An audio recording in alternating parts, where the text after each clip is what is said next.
le moment exact où il regrette de t'avoir perdu.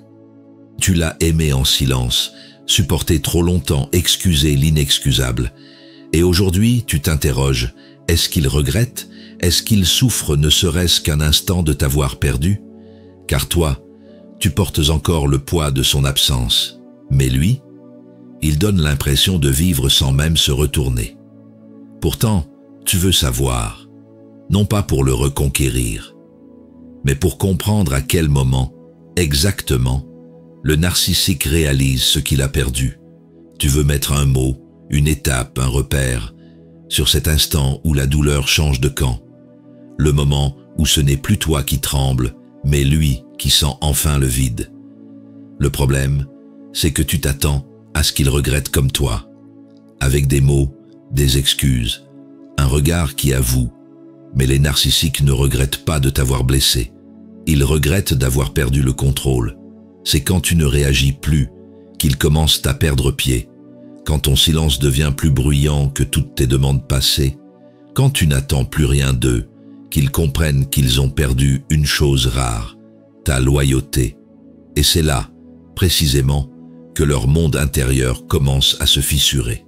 Alors, cette vidéo est faite pour toi, pour t'aider à comprendre les mécanismes invisibles qui font naître ce regret tardif, pour t'aider à ne plus attendre des excuses qui ne viendront jamais, et surtout, pour t'élever bien au-dessus de cette souffrance. Car il y a un moment précis où leur masque commence à se craqueler, un moment que peu de gens savent reconnaître. Ce n'est ni la rupture, ni ton absence physique. C'est le jour où tu n'es plus à leur merci émotionnel. Le jour où ton silence devient une déclaration, où ton calme devient une frontière, où ta dignité remplace tes justifications. Ce jour-là, sans bruit, leur emprise se brise. Si tu veux avancer avec nous sur ce chemin de lucidité et de force intérieure, abonne-toi dès maintenant. Parce qu'ici, on ne mendie pas l'amour, on restaure la dignité. Laisse un like si tu veux, toi aussi, redevenir inatteignable.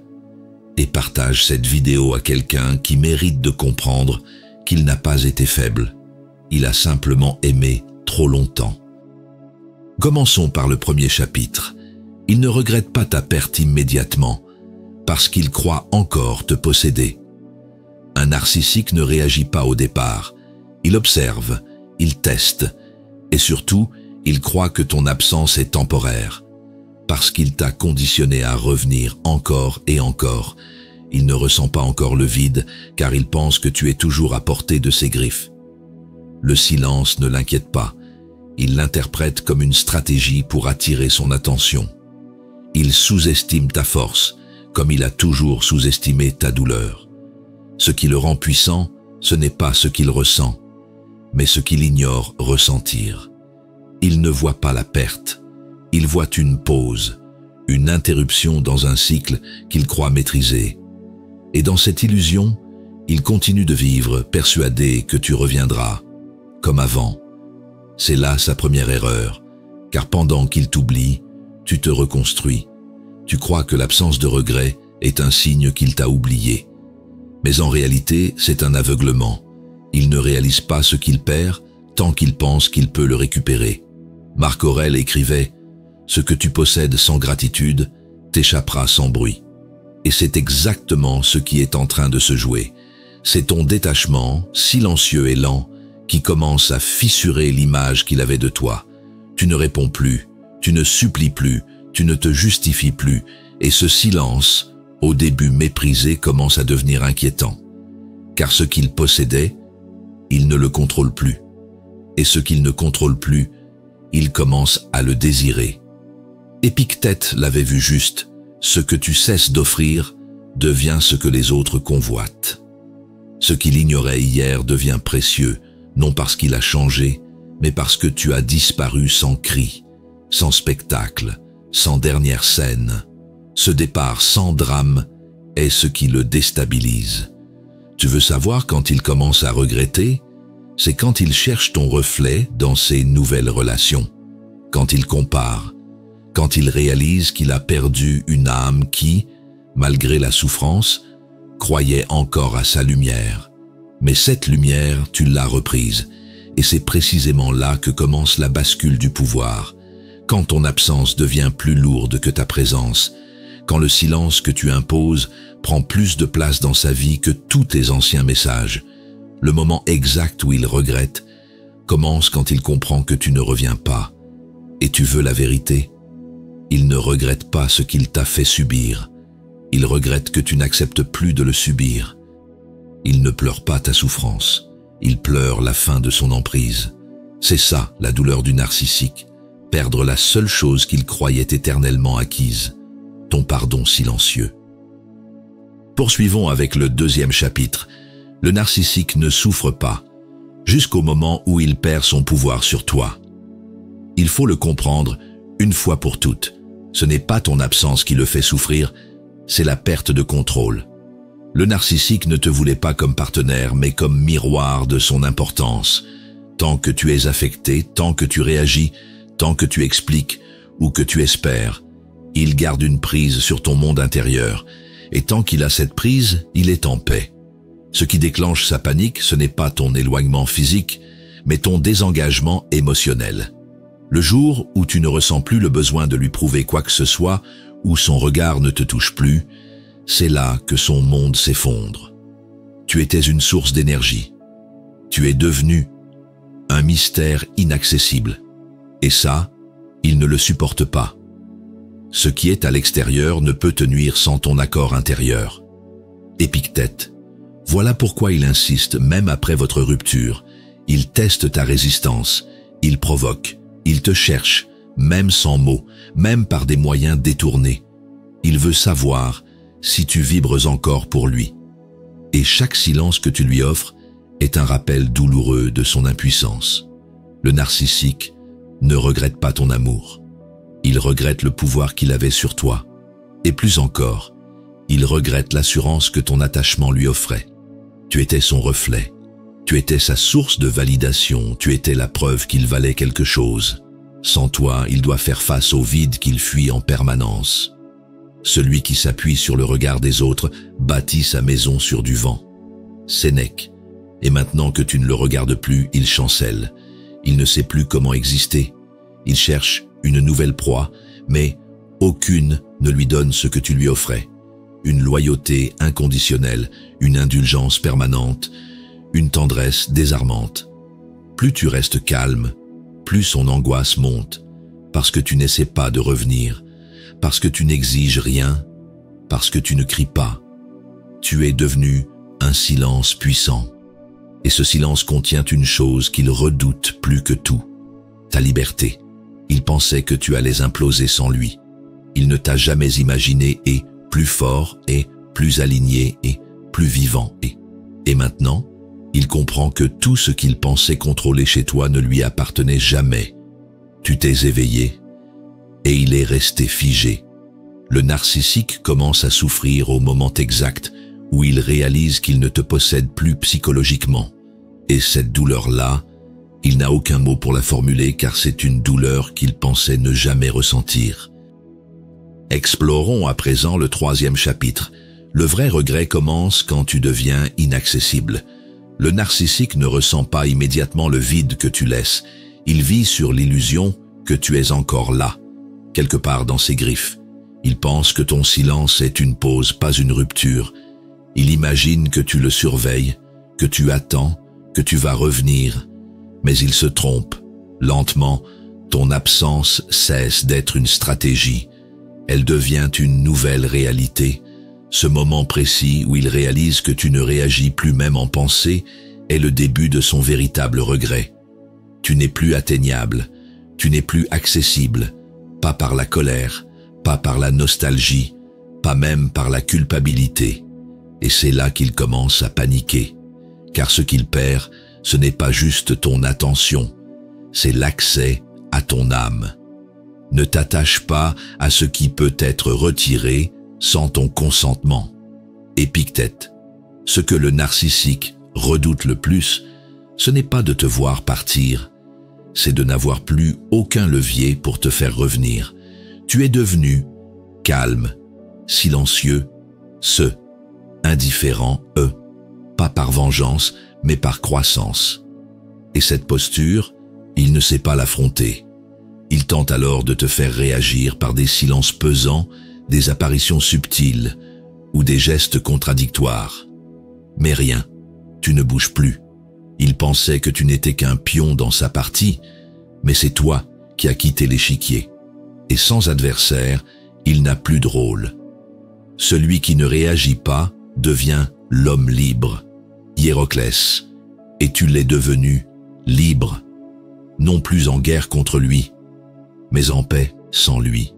Il ne sait pas vivre sans l'adrénaline de tes émotions, et ton silence devient un vide qu'il ne peut remplir. Ce n'est pas le manque de ton amour qui l'écrase, c'est la fin de son emprise.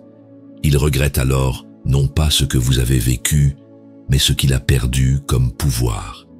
Il te revoit, mais plus comme une personne fragile. Il te voit comme un mur, inaccessible, inébranlable. Et ce mur, il n'arrive pas à le fissurer. Tu n'as pas besoin de l'humilier, ni de prouver quoi que ce soit. Tu n'as même plus besoin d'en parler. Tu n'es plus dans son jeu, et ça, c'est ce qui le détruit lentement, car il sait que ce qu'il a perdu, il ne pourra jamais le récupérer. Le vrai regret ne vient pas quand il te voit t'éloigner, il vient quand il comprend que même en criant dans ton silence, il ne t'atteint plus du tout. Passons maintenant au 4e chapitre. Ce qu'il ne supporte pas, ce n'est pas ta distance, c'est ta croissance. Le narcissique peut tolérer ton silence, il peut supporter ton absence, mais il ne supportera jamais ton élévation. Car ce qui l'anéantit, ce n'est pas de te perdre, c'est de voir que tu prospères sans lui, que ton monde devient plus grand alors qu'il pensait qu'il était ton centre. Il croyait que tu allais t'effondrer. Tu t'es reconstruit. Ce qui trouble son esprit, ce n'est pas la rupture, mais ce que tu es devenu après. Plus calme, plus stable, plus profond, moins accessible, moins émotionnel. Tu ne fais plus semblant, tu ne cherches plus à expliquer, tu vis. Et ça, pour lui, c'est une blessure invisible, mais profonde. Le sage ne cherche pas à impressionner ceux qu'il a déjà dépassés. Épictète. Et tu l'as dépassé, pas dans une course, mais dans une ascension intérieure. Ton silence est devenu ta force, ta croissance est devenue ton message. Et lui, il regarde de loin, sans comprendre comment il a perdu ce pouvoir qu'il croyait éternel.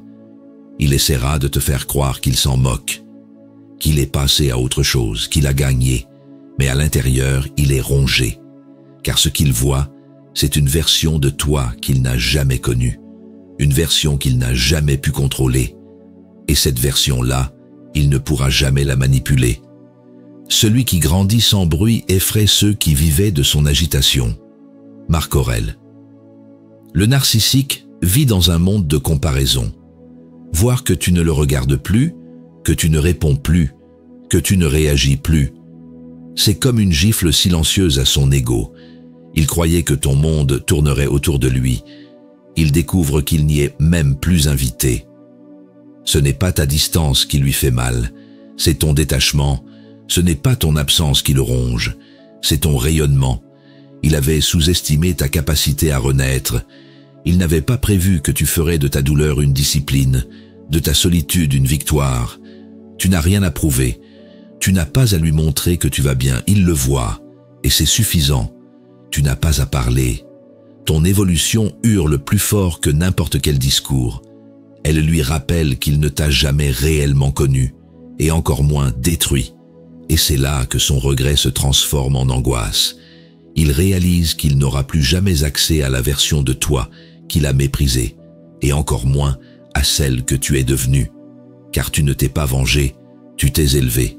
Et dans cette élévation, il n'y a plus de place pour lui. Tu ne fais pas mal en t'éloignant, tu fais mal en t'élevant. Et ce que tu construis dans le silence, c'est ce qu'il n'aura jamais la force d'imiter. Approfondissons avec le 5e chapitre. Il regrette au moment où il voit qu'il ne t'a pas détruit. Il avait bâti toute sa confiance sur ta supposée faiblesse. Ton silence, tes pleurs, ta gentillesse mal placée. Il les prenait pour des signes de soumission. Il croyait que tu ne te relèverais jamais. Mais il a oublié une chose. Ce que tu as en toi ne se brise pas, ça se transforme. Il t'a vu tomber, mais il ne s'attendait pas à te voir te relever plus fort, plus sobre, plus déterminé. Il avait besoin que tu sois à terre, il avait besoin que tu rampes, mais tu as choisi de te redresser. Pas dans la haine, mais dans l'intégrité. Le vrai courage, c'est de se reconstruire là où d'autres espéraient ta ruine. Épictète. Chaque fois que tu avances sans lui, tu détruis une parcelle de son illusion. Il t'avait classé, catalogué, mis dans une boîte. Il pensait connaître ta limite. Mais ce qu'il découvre maintenant, c'est que tu n'en avais pas. Tu étais en train d'éclore, pas de t'éteindre. Il n'a jamais cru à ta renaissance. Il a sous-estimé ton silence, confondu ton calme avec de la faiblesse. Il ne sait pas que c'est dans le silence que le stoïcien se fortifie, que c'est dans la solitude que l'âme forge sa grandeur. Il pensait te contrôler, il t'a éveillé, celui qui survit à la chute devient invisible à ceux qui l'ont précipité. Sénèque. Et maintenant, il ne comprend plus. Il te regarde de loin, tente parfois un message, une provocation, un petit test, pour voir si tu es encore la même personne, mais il ne trouve plus l'accès. Le regard a changé, l'énergie aussi. Tu n'es plus une proie, tu es devenu ton propre rempart. Il pensait que tu allais t'accrocher, que tu allais supplier, mais tu as disparu sans bruit. Et le plus cruel, c'est que tu ne cherches même plus à prouver quoi que ce soit. Tu n'as pas besoin qu'il sache, tu n'as même plus besoin qu'il comprenne. Tu vis et c'est suffisant. Il se souvient de toi comme on se souvient d'un feu qu'on croyait éteint. Mais ce feu ne l'a pas brûlé, il l'a laissé dans le froid. Car tu n'as pas cherché à détruire, tu as juste cessé de donner. Et le manque est devenu sa seule punition. Il ne sait plus quoi dire, ni comment te provoquer. Il ne peut plus appuyer sur tes failles, car tu les as transformées en force. Tu n'es plus réactif, tu es stable. Et cette stabilité, pour lui, c'est l'annonce d'un deuil qu'il n'avait pas prévu de vivre. Le vrai moment du regret, c'est celui où il réalise que tu n'as jamais eu besoin de lui pour te relever, que ton ascension n'a demandé aucun témoin, et que tu as vaincu, sans bruit, sans haine, sans retour. Abordons à présent le 6e chapitre. Le silence est plus tranchant qu'un discours de rupture. Il attendait des cris, il attendait des reproches, des scènes, des messages interminables. Il voulait que tu exploses, que tu te justifies, que tu t'excuses encore pour des choses qu'il a lui-même provoquées. Parce qu'un discours lui permet de garder le pouvoir. Mais le silence l'exclut de ton monde. Ce que tu n'as pas dit, ce que tu n'as pas expliqué, ce que tu as simplement retiré dans le calme, c'est cela qui le hante aujourd'hui. Car dans ton silence, il n'a plus de prise. Il ne peut pas se défendre. Il ne peut pas t'accuser. Il ne peut même pas t'atteindre. Un mot injuste peut être détruit par un mot plus sage, mais un silence juste ne peut être atteint par rien. Hiéroclès.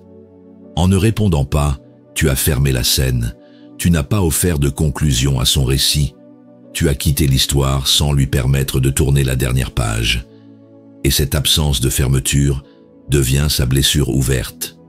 Le stoïcien ne crie pas sa douleur, il l'honore en silence. Il n'exige pas de reconnaissance, il laisse le vide parler à sa place. Et dans ce vide, le narcissique se cogne à ses propres échos. Il cherche une réponse, une faille, un soupçon de colère. Mais il n'y a plus rien. Il voulait provoquer une explosion. Tu lui as offert une disparition. Il attendait un combat, tu lui as imposé une absence. Et dans ce décalage, il comprend que tu n'as plus besoin de t'expliquer, que tu n'es plus là pour justifier, prouver, sauver. Tu t'es simplement retiré, et cela le dévore. L'arme du sage n'est ni le fer ni le feu, mais l'indifférence éclairée. Épictète. Ce silence, il le ressent maintenant comme une condamnation. Pas parce que tu l'as puni, mais parce qu'il comprend, dans cette absence de mots, qu'il n'a plus aucun rôle dans ton présent. Tu ne cries pas ta souffrance, Tu la transformes en élévation. Il repense à tous les mots qu'il aurait voulu entendre. Mais ils n'arrivent jamais, et c'est cette attente suspendue qui le brise, lentement. Car tu n'as pas simplement coupé le contact.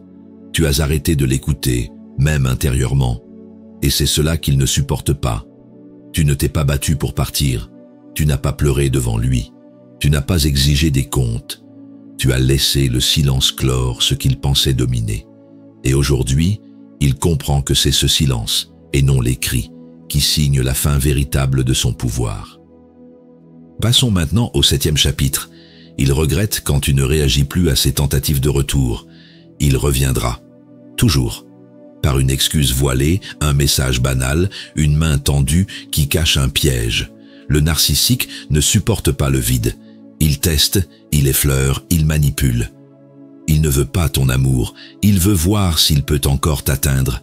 Et c'est quand il réalise que tu ne réagis plus, que le vrai regret s'installe.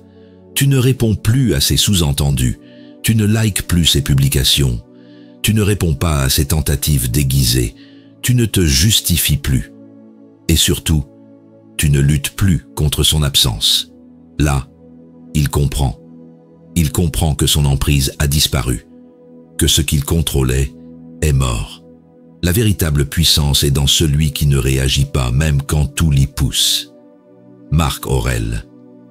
Ce silence, ce détachement, cette paix nouvelle en toi, il ne sait pas les affronter. Il ne sait que gérer les drames, les conflits, les faiblesses. Mais tu ne lui offres plus rien de tout cela. Tu offres désormais une indifférence totale. Et cette indifférence est sa chute. Le stoïcien ne revient pas là où l'on a piétiné sa clarté. Il ne se justifie pas, ne négocie pas. Il n'a pas besoin d'un retour, car il a déjà trouvé ce qu'il cherchait, sa propre cohérence. Et dans cette cohérence, il n'y a plus de place pour les illusions passées. Celui qui reste silencieux face à la manipulation est plus fort que celui qui crie pour se défendre. Épictète. Il te pensait fragile. Il t'imaginait en train de souffrir en silence, prêt à rouvrir la porte dès qu'il frapperait. Mais ce qu'il découvre, c'est une force nouvelle. Tu n'as pas seulement fermé la porte, tu as déménagé de l'intérieur. Chaque absence de réponse devient une gifle invisible. Pas une gifle de vengeance, mais de vérité. Il n'est plus une priorité, il n'est même plus une pensée récurrente.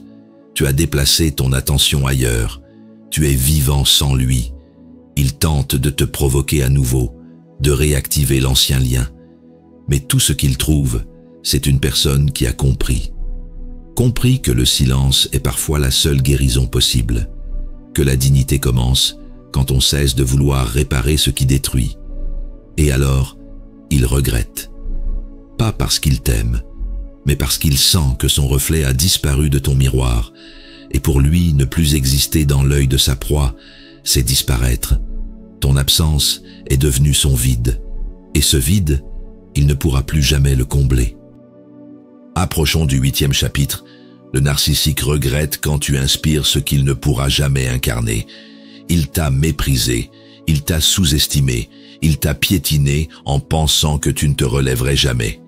Mais aujourd'hui, sans rien dire, sans vouloir te venger, tu deviens tout ce qu'il ne pourra jamais être.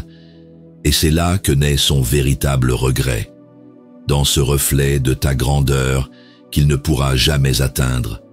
Il t'observe, de loin, en silence, peut-être même avec un faux compte. Il voit ton calme, ta solidité, ton élégance nouvelle.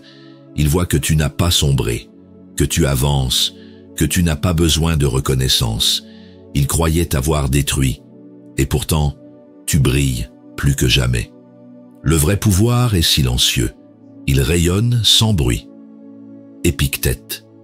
Tu n'as pas crié. Tu n'as pas exposé ta douleur. Tu n'as pas cherché à prouver ta valeur. Tu l'as incarné.